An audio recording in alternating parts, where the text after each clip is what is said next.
Hey, what's going on, guys? This is JPeeps. This is the Bug. This is Jay Cee. This is Flash. This is Denny Hendricks. And you're listening to... And you are listening to... And you're listening to... And you're listening to the Run and Gun Podcast.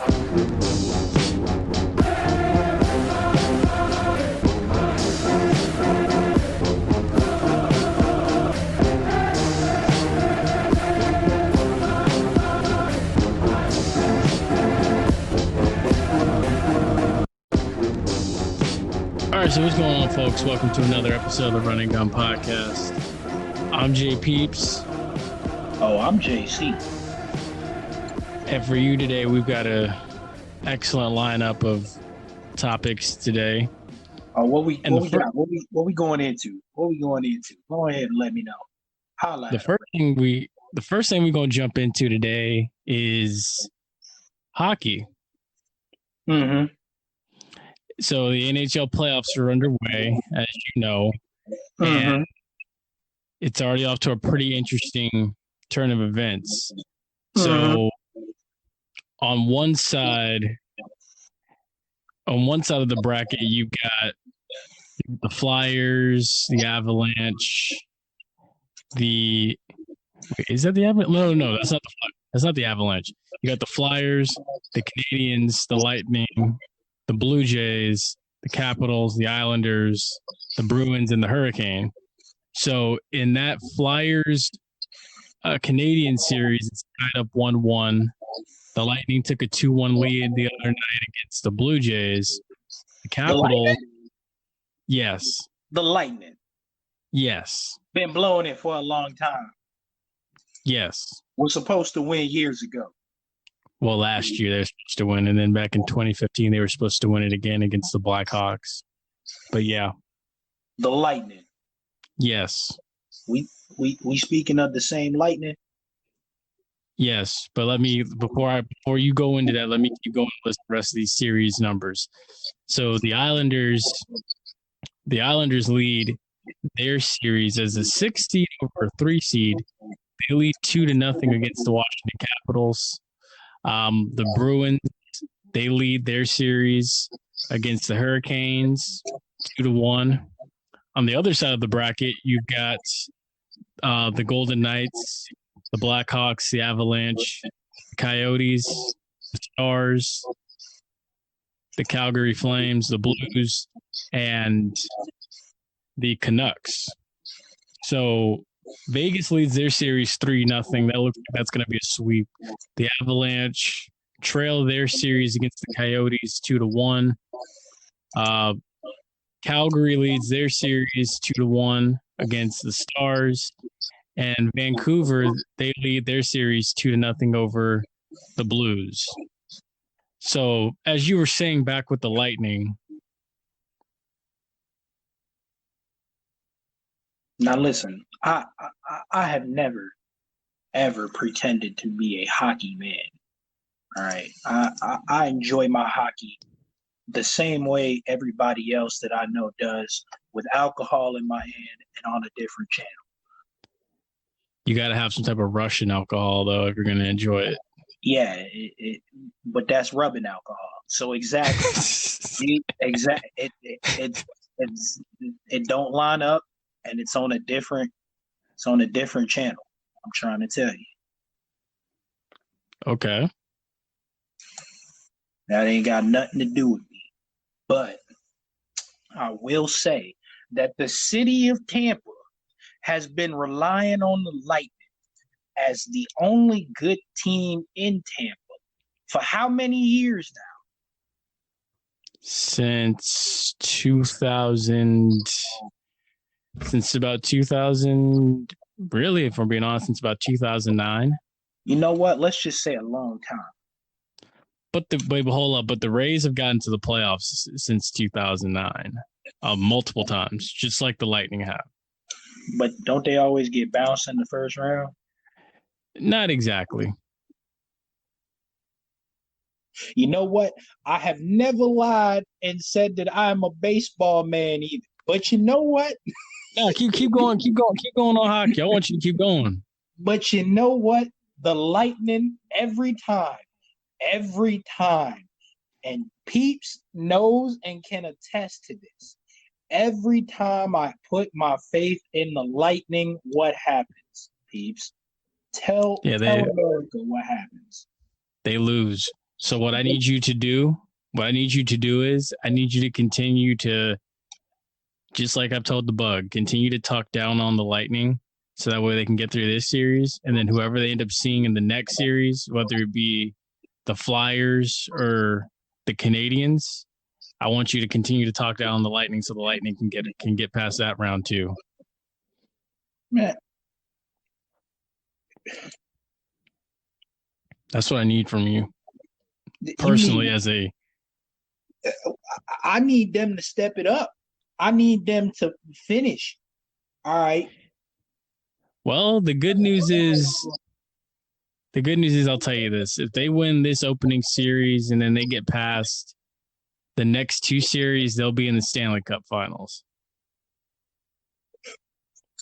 So technically the Lightning would have to beat whoever wins the Flyers Canadian series.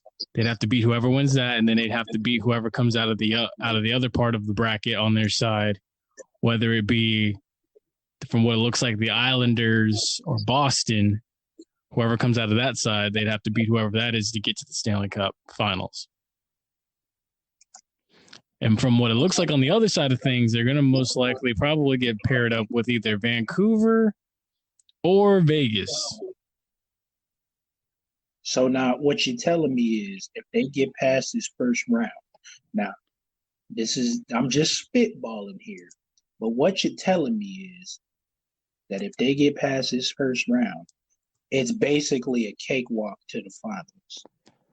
I wouldn't say a cakewalk to the finals because the Philadelphia Flyers are the number one seed. They beat the Lightning for the number one seed in the playoffs, like in the round robin tournament portion of the restart for hockey.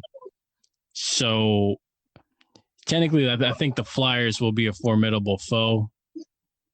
And then it would depend on who comes out of the other side, whether in my honest opinion, it'd be the Islanders or Boston. So, I mean, I think that it won't be a cakewalk getting there.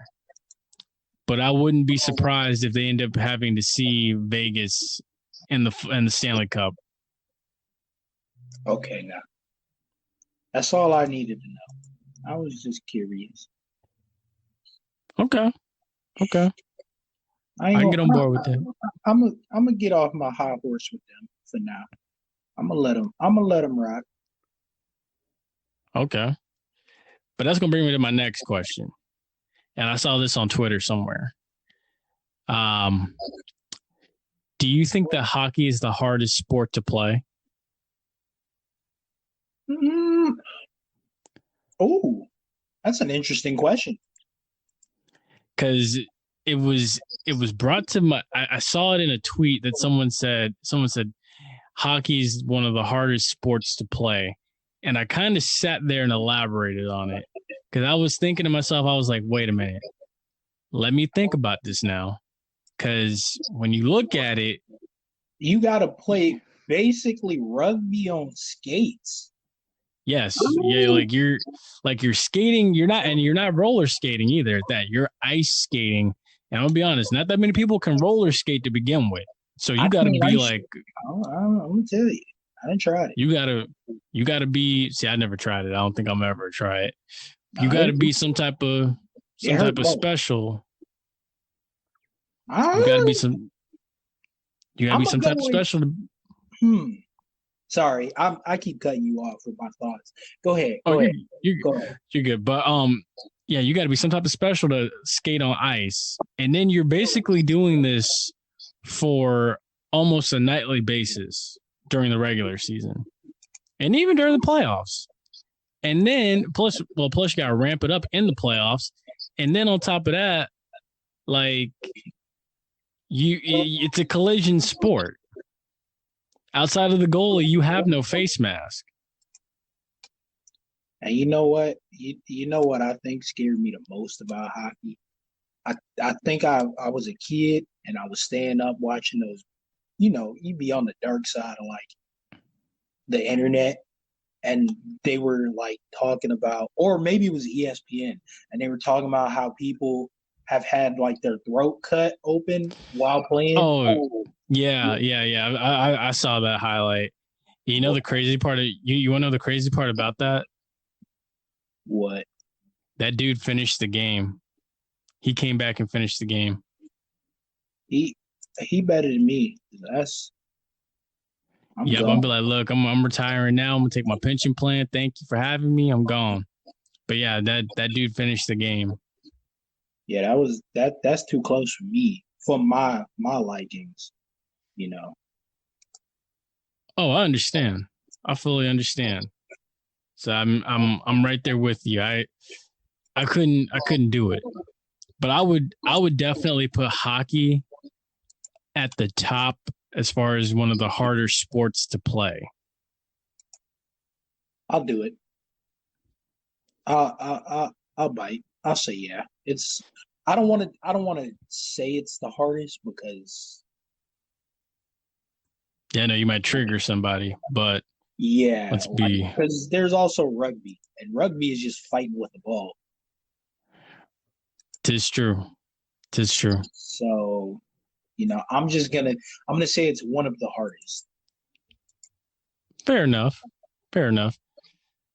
So now that kind of brings me, now that you mentioned rugby, I'm going to kind of go into the next thing here, and that's going to be the NFL.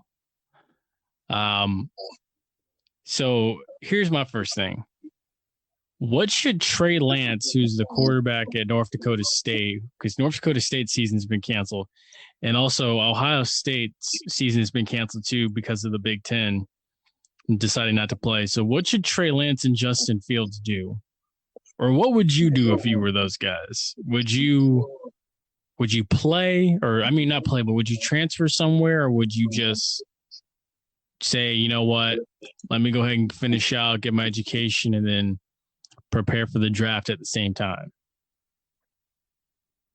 I mean, I'd finish out. It's not like football is being canceled that next year. So you would come back for another season? I'd come back. But mind you, though, too, Trey Lance and Justin Fields have chances to be, outside of Trevor Lawrence, the top 3 quarterbacks off the board. I mean, if you really want to, I guess you can, but I wouldn't necessarily what's the term I'm looking for here? Throw it all away just for a chance, because you could still very well end up a lower draft pick or being a so-called bust. So at least get the degree, boss. Oh, definitely. I don't know. I'm always at least in it for the degree. Like, at least try. Oh, of course. Have Some people, yeah. Some people say you can't do certain majors because of the demand that sports has on your life. But I mean, I would say for one, that's false to an extent. It feels false to me because of a few years ago, there was a kid from, I think it was Stanford, and he was doing like biochemical engineering or something. Yep, and then even the Rhodes Scholar. Yeah, so I don't know. I think that's dumb. I just think if you're not there for school, then you're going to do whatever you want anyway. Right. Also, too, the NFL's 2 finest tight ends got extensions. 49ers have signed George Kittle to a 5-year, $75 million contract. And then the Chiefs, I don't know where this money's coming from with the Chiefs. They signed Travis Kelce to a 4-year, $57 million extension.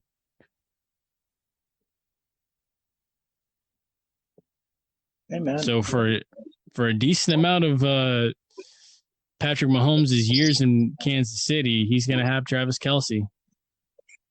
I think that was the only thing we were ever really worried about.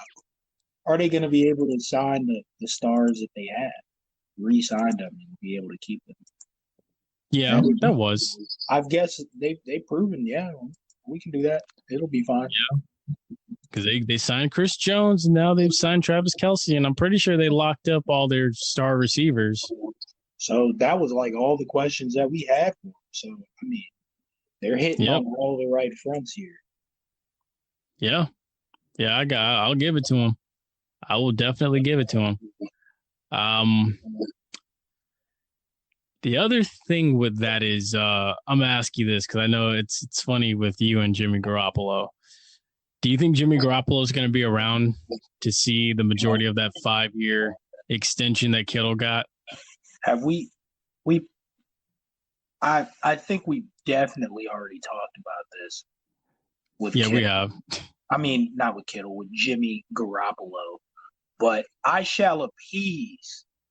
You know what? I will appease you, and I will say it again. Jimmy Garoppolo is gone. Oh, okay. Maybe not this season. Maybe not the next, but he ain't winning no Super Bowl there. I'll tell you that. Okay. As I said when they spoke about Shanahan's contract extension, they're saying we like what you bring to the table. The fact that we almost won a Super Bowl with a terrible quarterback. Mm-hmm. We like you. We don't really like him, is what they're saying to me, in my opinion. So I think they about to move on, find greener pastures elsewhere. But, it is a tough deal to get out of. Right. Seeing I agree. He has so much money, basically.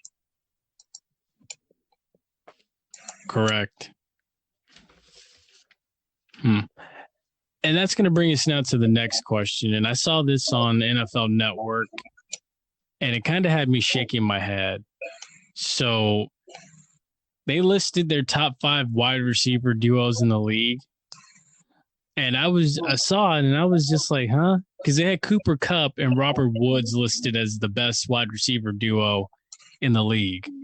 Oh, right now. And right now. Okay. And I was like, wait a minute, hold up.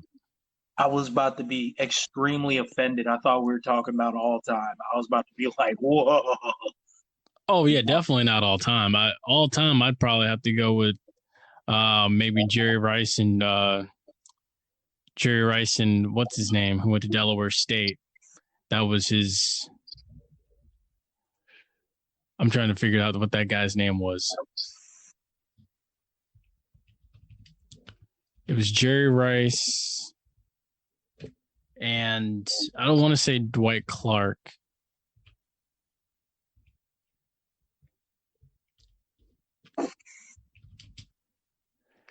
I forget that guy's name. He was number 82 for the 49ers.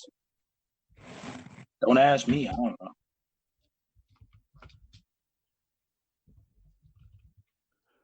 I'm trying to figure out that guy's name. I think it was John Taylor. Yeah, it was John Taylor. Jerry Rice and John Taylor. I would say maybe that is probably one of the best duos of all time. But for this year, I have to really think about that, honestly. I see. These were my top 5 duos in the league. Give it to number 1. We can agree. I had Mike Evans and Chris Godwin because both of those guys had 1,000 yards, and they probably would have been number 1 and number 2 before they both got hurt. Okay. The second one, I got Michael Thomas and Emmanuel Sanders. Okay. I got Julio Jones and Calvin. I got Julio Jones and Calvin Ridley as my number 3. I'll take that as 2. My other one, I got DeAndre Hopkins and Larry Fitzgerald.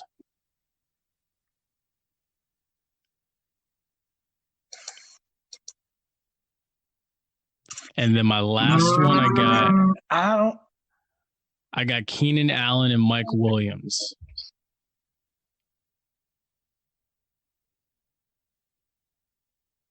All right, I'm definitely pushing Emmanuel Sanders and Michael Thomas. And Michael Thomas down to 5.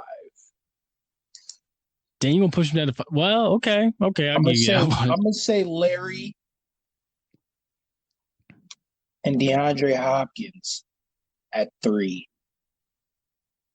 and then Mike Wallace and Keenan. Mike Williams. I'm sorry. Whew. I just flashback. My bad. You're good. You're Mike good. Williams and Keenan Allen at 4. I like that. Okay, so you got Godwin and Evans at 1. I can accept. Anyway, who's number 2? You got Julio and Ridley. Julio and Ridley. And then number 3, you got Hopkins and Fitzgerald. Yeah. And then number 4, you got Michael Thomas and Emmanuel Sanders. Or was it the other way around? At 5, I have Michael Thomas and Emmanuel Sanders. Okay, and then at number 4, you got Keenan Allen and Mike Williams. Yeah, I can accept that.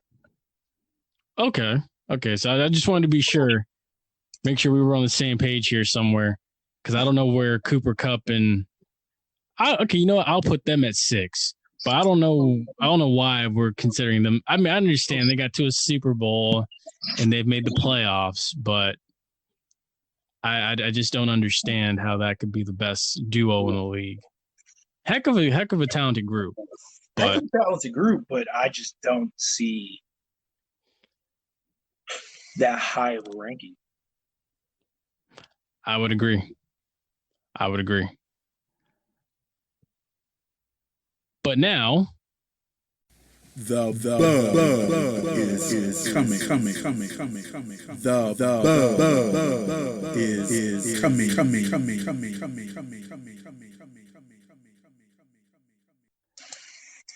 You know what time it is. Twiddle our thumbs. It's time for trivia with the bug. Oh, yeah. That too. This is the bug, and I'm back with trivia. And my trivia question today is, who hit the first home run in All-Star Game history? And there it is. That's the bug's trivia question. Damn. Who hit the first home run in the All-Star Game history? Who was it? I think I know this. You think you know this? I think I know this, but I'm not supposed to answer these ones. I'm supposed to answer the ones from like last time. Yeah, so the one from last time was, where were the Oakland Athletics originally located? You said you knew this one too. I thought I did. You might. You never know. Try it out. You might know this. Like, every time I go in my head and I think about it, I'm like, huh.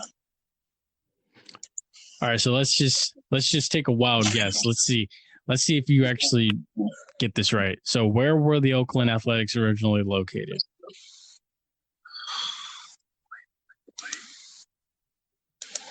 The bug, he really be killing it with these questions, man. I don't. Oh man. He said feel free to look it up if you need to.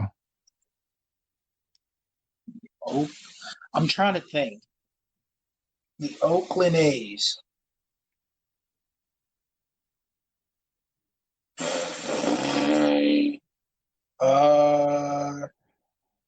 Bub it. I'm cheating. I don't know. I'm cheating. I got to. There's no way.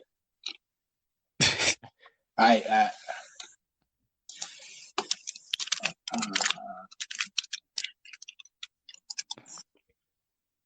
told you, just feel free to look it up online. I would have never guessed this. Philadelphia? Yes, that is correct. I would have never guessed that. Absolutely. Really? Yeah. Wait, I was thinking where somewhere would on you? the West Coast. Interesting. You know what? See, because I never would have thought that. I just thought they would have been like originally just straight out of Oakland. Nah, I wouldn't think that. Oh, my knee. I wouldn't think that per se. Interesting. But yeah, Philadelphia. I got a question for you. Okay. Where did they go after they left Philadelphia? You know what? I don't think it's Oakland. It's not Oakland. Hmm. I'll give you a hint. They have a baseball team. The city has a baseball team? Yes. And a football team. Okay. So let's see. They went to Kansas City after. No. Yes. Wait. No. Yes. Kansas City. Yes, they went to Kansas City right after. Kansas City. Yeah, I cheated. I had to look that up. Yeah. Hey, I mean, listen, I ain't gonna judge you. I know. That's some deeper information that I would have never thought about. Right. Yeah, I'm gonna be honest. Like and the thing about the Oakland Athletics is I love their gold jerseys with the giant A on them. Absolutely. Some of these jerseys I like, and I guess this can kind of spill over into our MLB portion of this podcast. But yeah, I love the two jerseys I like, or really the amount of jerseys that I like with baseball. I like the Athletics jersey. I like the Pirates throwback jerseys, and I kind of low key I like the Colorado Rockies jerseys.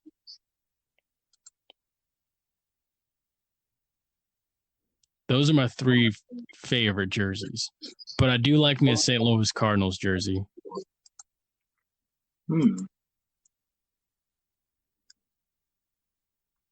Because like the Cardinals have a white jersey, they got a cream jersey, they got a baby blue jersey, and they got a gray jersey, and a red one. No, I like the Braves jersey too. You know, I know I'm all over the place here, but I like a lot of these jerseys.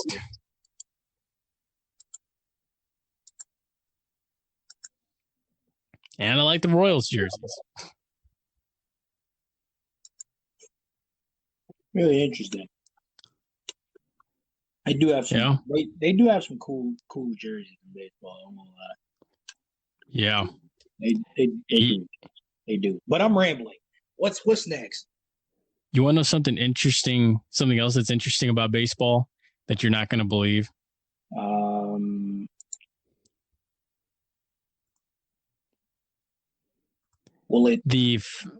Wait, go on. Will it like make me go like what? Will it shock me?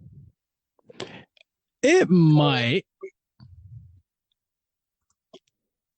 It might. So, in terms of, I want to say runs scored this season, the Rays actually. Stop. Based off, I don't even want to know anymore. You don't even want to know anymore? You said the Rays. I don't even want to know anymore. Don't tell me. Tell America, but don't tell me. Okay, well, as far as runs scored, the Yankees are actually no, it is the Rays. The Rays have the most runs scored in baseball right now. How many? Last time we checked, it was the Rays had 106 or no. 106? It was like 100. It was like 106, I believe. And then behind them was the Braves and the Rockies. The Braves had 104. The Rockies had 103. That feels kind of high. I mean, honestly, it makes sense. I'm like the Braves. The Braves, I believe, one game I was watching, they racked up a lot of points up on the Mets. So I mean, you got to look at who these teams are playing. Like the Rays played the Red Sox. The Red Sox are the worst team in the AL East right now. The Rays racked up, I want to say, 17 runs on the Red Sox. The Braves played the Mets, and I believe like when the MLB season first started, and they put up 14 runs on them. So you kind of got to look at who these teams are playing. And then the Rockies are the Rockies. They're out there in Colorado. So I mean, it kind of speaks for itself. Interesting. As I kind of bring this up, the Rockies are 12-8 right now. And like, if you look at it, the Rockies, they scored 9 points against the Padres. They scored 8 points against the Athletics. At the same time, too, they've scored 9 points against the Royals. They've scored 7 points against, 11 points against the Cubs, 9 points against the Mariners. But at the same time, too, they've lost 14-2 in some of these games. So, I mean, hey. Very interesting. Okay. Yeah. All right. Okay. All right. What else? What else you got for me? What else do I got for you? Got a little bit of NBA. So the NBA and the NBA Players Association, or not the Players Association, but the NBA Players Union has funded the creation of a saliva-based COVID test with Yale that is cheaper and quicker than the current options. So which, I mean, really made sense from the get-go. Instead of sticking something up your nose, you can actually get saliva-based testing, which is a lot quicker. Yeah. Not spit in the cup, but just get a swab of your saliva. Oh, so you don't spit in the cup? No. Okay. But I guess you probably could, since it does say saliva-based testing. I'd figure that you would just spit in the cup or something. I don't know. Oh, I don't know. I've always felt like it'd probably just be cooler to just take the stick and put it in your mouth and get the saliva. I don't know. I don't like them swabbing my mouth, but it's funny. But I mean, hey, look, that's good to say that. But at the same time, too, and we can talk about this when we get to the other news regarding the world. Also, Damian Lillard and the TrailBlazers, they eliminated Ja Morant and the Grizzlies from the playoffs the other night. I'm going to be honest with you. Keep an eye on the Grizzlies going into next season. Oh, absolutely. Because, I mean, look, it nice. wasn't like, yeah, like you got Ja Morant, you got Grayson Allen. But it is really going to be one of the better teams to keep an eye out for next season. Absolutely. I can get down with that. Like, dude, I'm gonna be real. And it's not like Damian Lillard and McCullough and the TrailBlazers went in there. Oh, and Carmelo. It's not like they actually went in there and dominated the Grizzlies. Like, the Grizzlies made that a game. Mm-hmm. So, I mean, I'm just saying, keep an eye out for them. In regards to the NBA playoffs, the Spurs have missed the playoffs for the first time since 1997.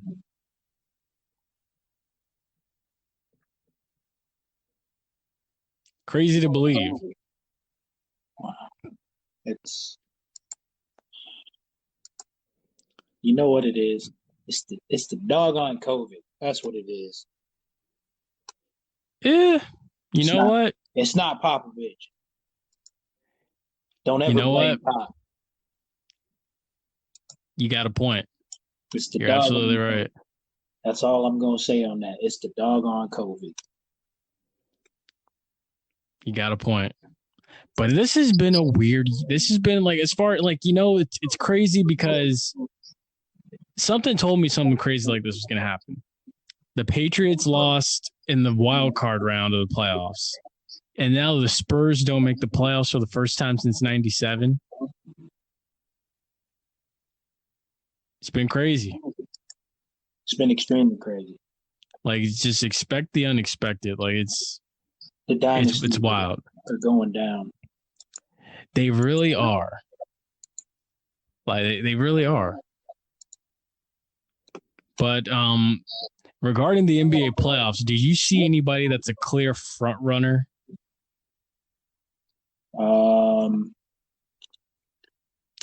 Is that like counting what we already know?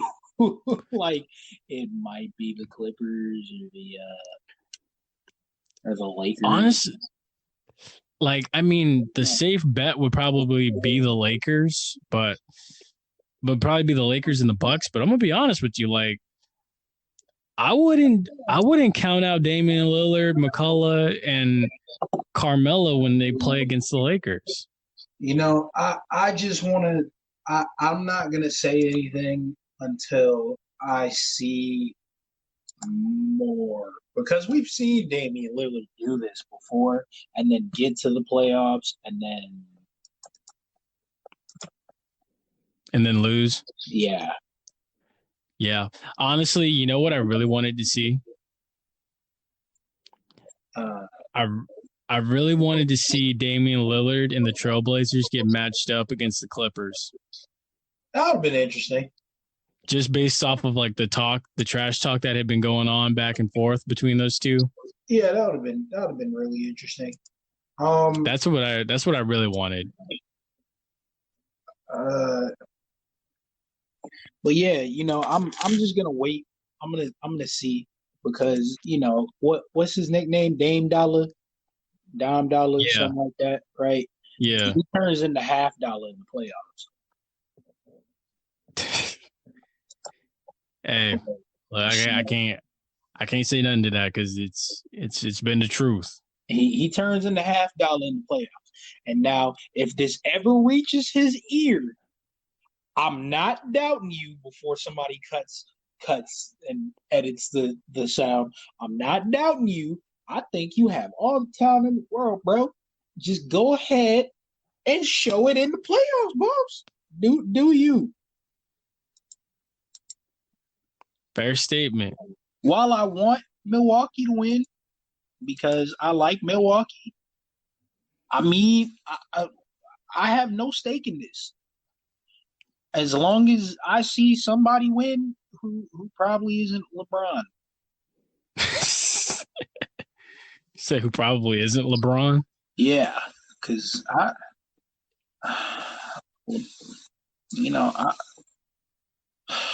not a what do they call it, a bronzexual.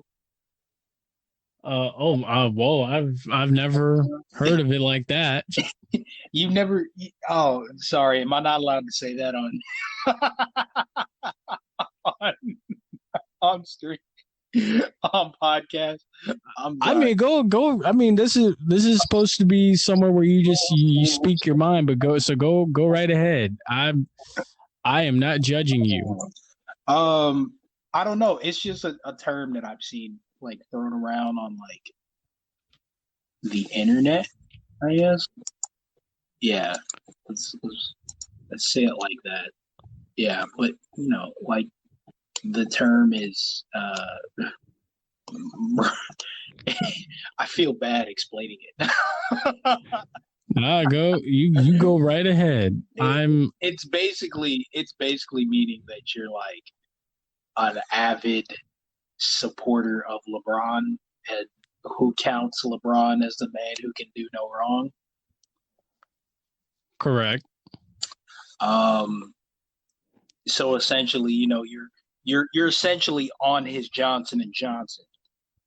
Oh, wow. At all times. Well, I'll tell you what, ain't none of that going on here. I mean, look, I was a LeBron fan when he was down in Miami because I'm a Miami Heat. For what he does in the community and everything, right? But eventually I grow tired of power dominance. eventually I want to see somebody new. Like you're a Hall of Famer, bro. Like I'll never doubt you, but I need you to go somewhere.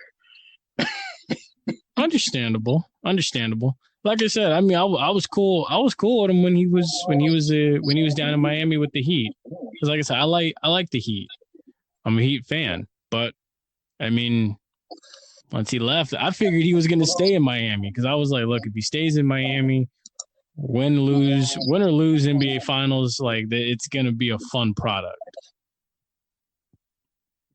Absolutely. But I mean, hey, he left and he did what he had to do. So I mean, look, it's fine with me. I mean, I think they'll probably end up still getting to the finals. But I mean, I wouldn't take the TrailBlazers lightly if I were LeBron. Oh, no, absolutely not. But on to the next thing, because I'm like really uncomfortable now that I've had to like somehow explain my way through that. No problem. The next thing on the list, though, is NASCAR. So with NASCAR, the last race was last week on August 9th. The Consumer Energy 400 in Michigan. Kevin Harvick ended up winning that race. And looking at the results, Kevin Harvick won the race.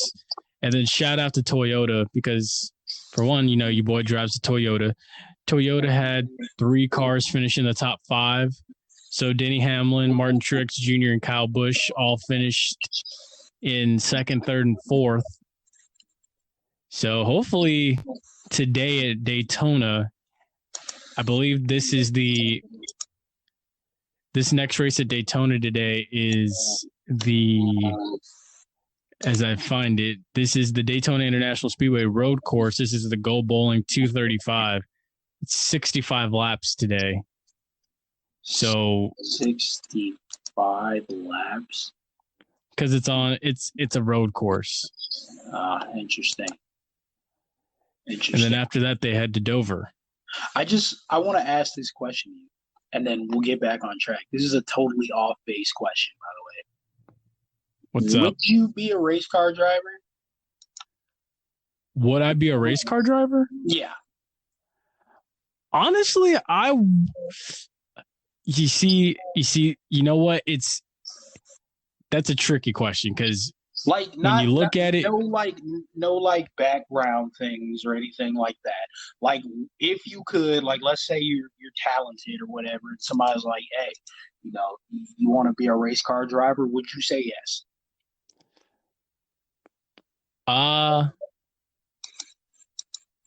Maybe.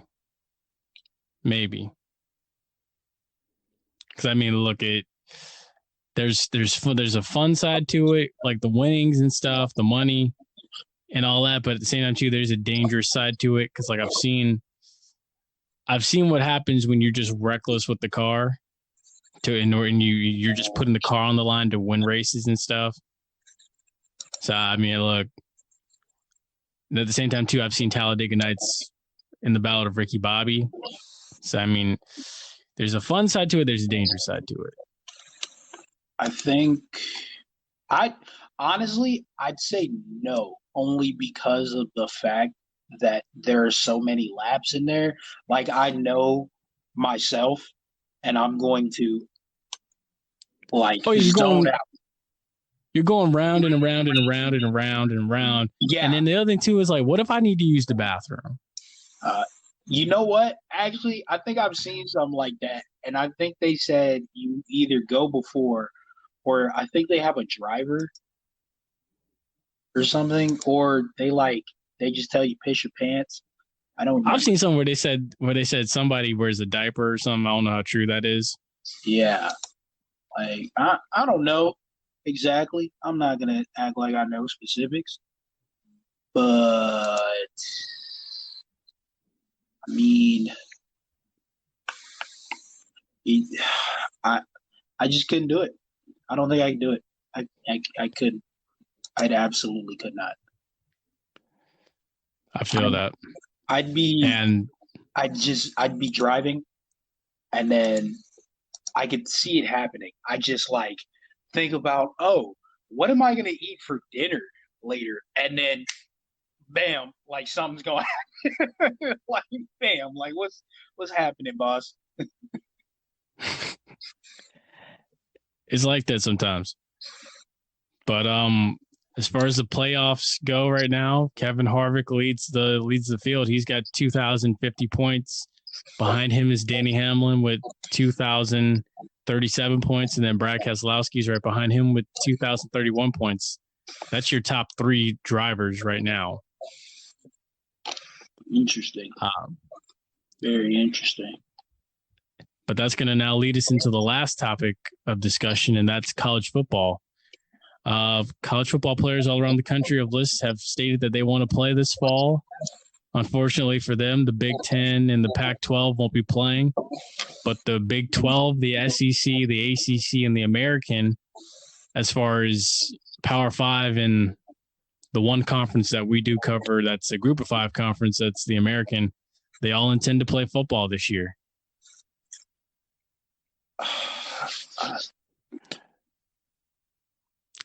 I know where you're going to go. You're probably going to say these guys don't need to be playing. I'm with you. But the other part of me too is look, if they've stated time and time again, and then you've even had guys like Najee Harris say, I'm willing to sign a COVID waiver in order to play, I'd say, hey, look, let them go play. If they want to do it, let them do it. As long as it's done safely.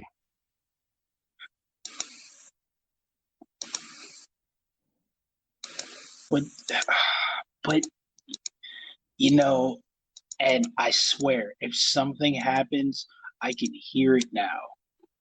It's lawsuit central. What were they doing playing? They shouldn't have been playing anyway. Blah, blah, blah, right? And then we're going to have more problems than we even started this whole thing with. So I understand why not. And I feel like they should understand why not too, because, I mean, at the end of the day, no matter how you feel, they have to look out for your interest because that's a lawsuit and it costs exactly money. And then on top of that, you had the NCAA's, one of the NCAA's top medical examiners, go on at 12:30 a.m. last night. I don't know why it was 12:30 a.m. on CNN and say that they shouldn't be playing. But at the same time, too, you had parents from the Big Ten saying that they want to play football and that the Big Ten president shouldn't be doing this and stuff, or the Big Ten commissioner shouldn't be doing this. Stuff like you already got Justin Fields, who started a petition for the Big Ten to play football this fall. It's got 5,000 signatures, but I don't know how much good that's going to do. I don't understand it. Like you're loved and you're hated if you do, and then you're loved and you're hated if you don't. Like you're not winning and you're not losing either side you take. Exactly. So it's crazy. But I will say, the SEC commissioner Greg Sankey, and I'm gonna even throw another one out there. The SWAC commissioner, Charles McClellan.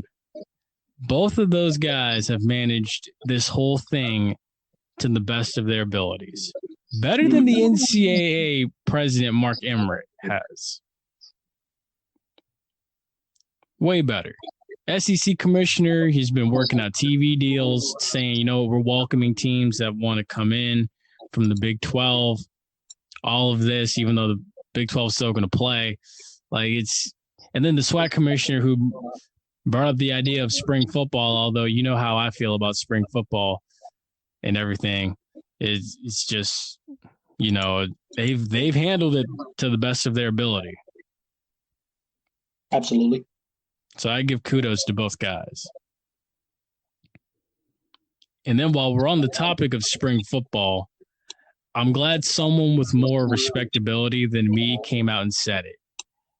Reese Davis, who works College Game Day, came out and said it would be irresponsible to play spring football and then turn around and play for reasons beyond COVID-19. And I was like, thank God Reese Davis said that. Someone finally understands. Because, like I said, look, you've played, I've played. Why we're going to have these guys, based off what the Purdue coach said, play 8 games plus the potential of conference championships and a postseason. We got these guys play 8 games starting in January with training camp, and then have them take basically 2 months off to fully recover and then play in the fall again and play maybe 12, 15 games. Doesn't make sense. Exactly. And there's a group of people out there that are going to say, well, the NFL does it. Well, see, look, here's the thing about the NFL. The NFL, exactly. The NFL players get paid to do that. And if you've even looked at some of the discussions between the Players Association and the NFL and the owners, the players have been trying to get some of those games cut back. Like, remember when they said we don't want to play preseason? And then the owner said, okay, well, if we don't play preseason, we'll take away 2 games, but we're going to add 2 games on to the regular season. The players didn't want to do that. I know you remember that, JC. Oh, yeah, I do. That's what I'm exactly like. The players don't want to do. The players in the NFL didn't want to end up playing more football games. Now, I know you, like me, was like, oh, you know what? Hey, look, more football is good. I'm all for it. But at the same time, too, being a former player, whether it be high school, college, or pro level, for me, it was, the high school level, just like you. You feel those injuries when the season's over, and you need more than 2 months to recover. You understand fully. Yeah. Because you'll be doing something, right? And then you'll be like, oh, my leg, real quick. And then you'll be like, where'd that come from? Oh, yeah, I remember. You'll be doing stuff, just random stuff. You might be rolling around the house, and you'll pick up something and be like, oh, man, ouch. I'm kind of sore. So. Exactly. And then the thing is, and it hits you the older you get. Because I can remember vividly playing Little League. Okay, I got hurt, but you know what? I'll be fine maybe like 10 minutes later. Yeah. I go to high school, play ball. Okay, we playing.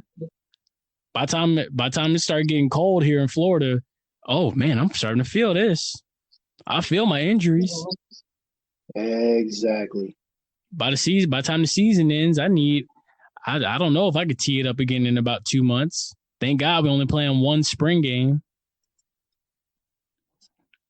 Yep. And then next thing you know, I mean, look, I don't know what it's like on the next level in college, but I can only imagine, especially down here in the South.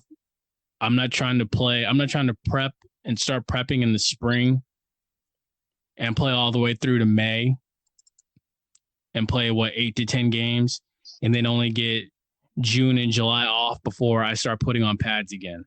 I'm just not. So I credit Reese Davis for saying what he said. Oh, absolutely. It's that's insane. That's murderous.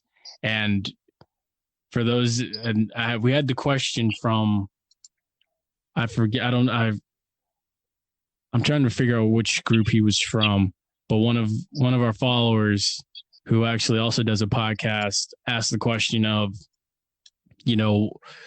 this applies to HBCUs as well, right? And I'm just like, absolutely. This applies to everyone. This applies to HBCUs, Ivy League, FBS, other FCS conferences outside of the HBCUs and the Ivy League. This applies to D2, D3, NAIA, JUCOs, all of them. I would not. It's not like, even though, the division classification goes down, it's not like anything really changes. You're still going through the same thing. Exactly. Football's still a collision sport that you need time to recover in. Exactly. Football is still football. Exactly. Like, we give these kids time to rest. Like, if we're saying treat these boys like human beings and stuff and whatnot. if you put them through an 8 to 10 game season in the spring and then 12 to 15 games in the regular season, are we really treating them like human beings? Think about it. We're bringing up all this stuff about the virus, and rightfully so. But if we make them play 2 seasons in 1 year, are we really treating them like human beings? That's just something to think about. Go ahead and preach it. Go ahead. Exactly. It is insane to do that. I'm glad I got that off my chest.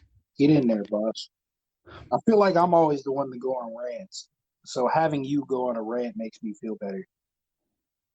Oh, no, yeah, of course. And then the other thing that happened at Florida State. Florida State now has a split locker room in regard to the care of the athletes with testing and tracing, because one of their players came out and said, I don't feel safe. And then you had a player's mother come out and say, it's not a safe environment. But then you had other players like Jaden Woodby and Tamarian Terry come out and say, you know, the FSU's athletic training staff is doing the best that they can, given the circumstances, to make us all feel safe. I trust Coach Norvell. And Mike Norvell's even come out and said it too. He didn't know that this was all happening behind the scenes on Twitter and stuff. And I'll tell you what, social media is a dangerous thing. It is. It really is. It's a very dangerous thing. It could be your best friend. It could be your best friend. And it could exactly. So, I mean, I don't know what to make of this whole situation. My thing is, I wouldn't see Coach Norvell as being a bad person, given the fact that Memphis had been very successful as one of the group of 5 teams out of the American, challenging UCF every year, almost competing for the conference crown, winning the conference crown, and getting to a New Year's Six bowl last year.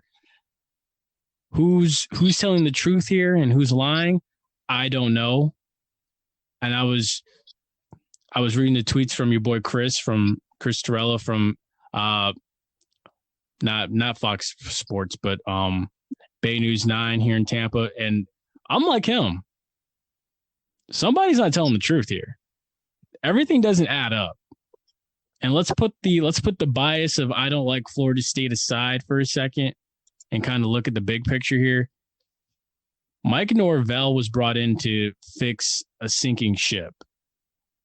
Because, and as the bug calls him, Milk Dud ran the program into the ground even worse than Jimbo did. I'm just going to call it what it is. Mm-hmm. Like it needs to be fixed. And one of Mike Norvell's former players at Memphis even came out and said it.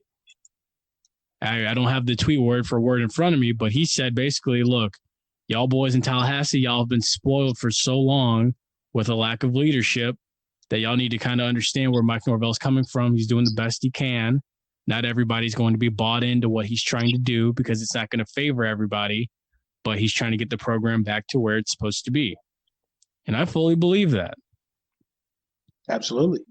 And I'm not saying that because I don't like Willie Taggart. I was a fan of him, but look, the proof is in the pudding. When you put a trash product on the field, people are going to assume that you're trash. Let's just be honest. His work at US. Now look at this. You're about to get a. You sound more bought in than the players do. Of course, I mean, look, you can tell in an introductory press conference how things are going to go, and for the FAMU folks, you can they know this. The FAMU folks know this just as well as I do. When Alex Wood got hired at FAMU, he went up to the podium and was basically trying to sell as a false prophet.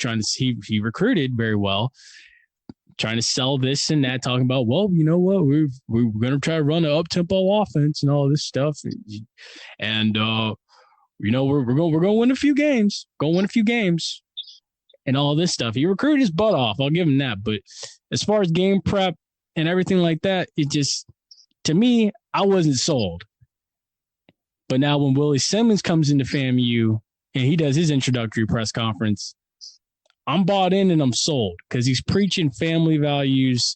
He's preaching the right things and stuff as far as building character, building men, and doing the right things on and off the field and, family environment stuff. And the proof is in the pudding on the field with the results that FAMU's gotten now. They're winning. The same thing's going on at Florida State right now. The players, because it's split right now in the locker room from what it sounds like, need to buy in. That's all I'm saying. I didn't feel that from Willie Taggart. I didn't feel it from Alex Wood when he was at FAMU, but I feel that from Mike Norvell. The same thing Willie Simmons was trying to preach at FAMU when he got hired and did his introductory press conference. I feel the same thing out of Mike Norvell. That's just my take. But it's up to the players at Florida State to buy in. Go ahead and talk. It's not a white and black thing with Taggart and Norvell. It's just being honest. I'm just being honest. Talk to him. Let's call it. Let's keep it like it is. That's all I'm trying to say. But before we get out of here, I'm going to talk about this one last thing regarding FAMU before we get out of here today. The renovations to the fieldhouse roof taking place. I like what they're doing. I'm interested to see the facility when it actually opens up fully.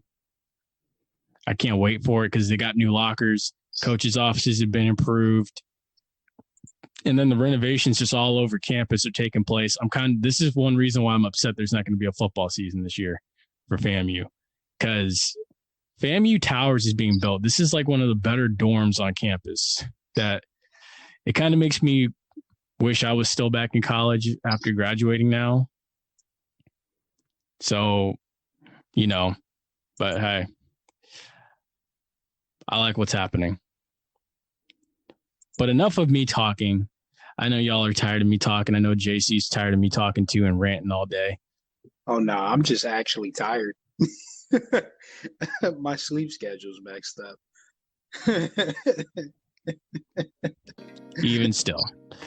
But that's going to do it for us, folks. I hope you've enjoyed this episode of the Run and Gun Podcast. If you have not already, make sure you follow us on Twitter and Facebook at Penalty Talk. Make sure you follow us on Instagram at Throw Flags. YouTube. Yes, make sure you follow us on YouTube, like, share, and subscribe there. Spotify? Yes, Spotify as well. Make sure you listen to us on Spotify. It is at Penalty Talk. Penalty Talk, or type in Run and Gun Podcast. The link will be up on Twitter and Facebook later.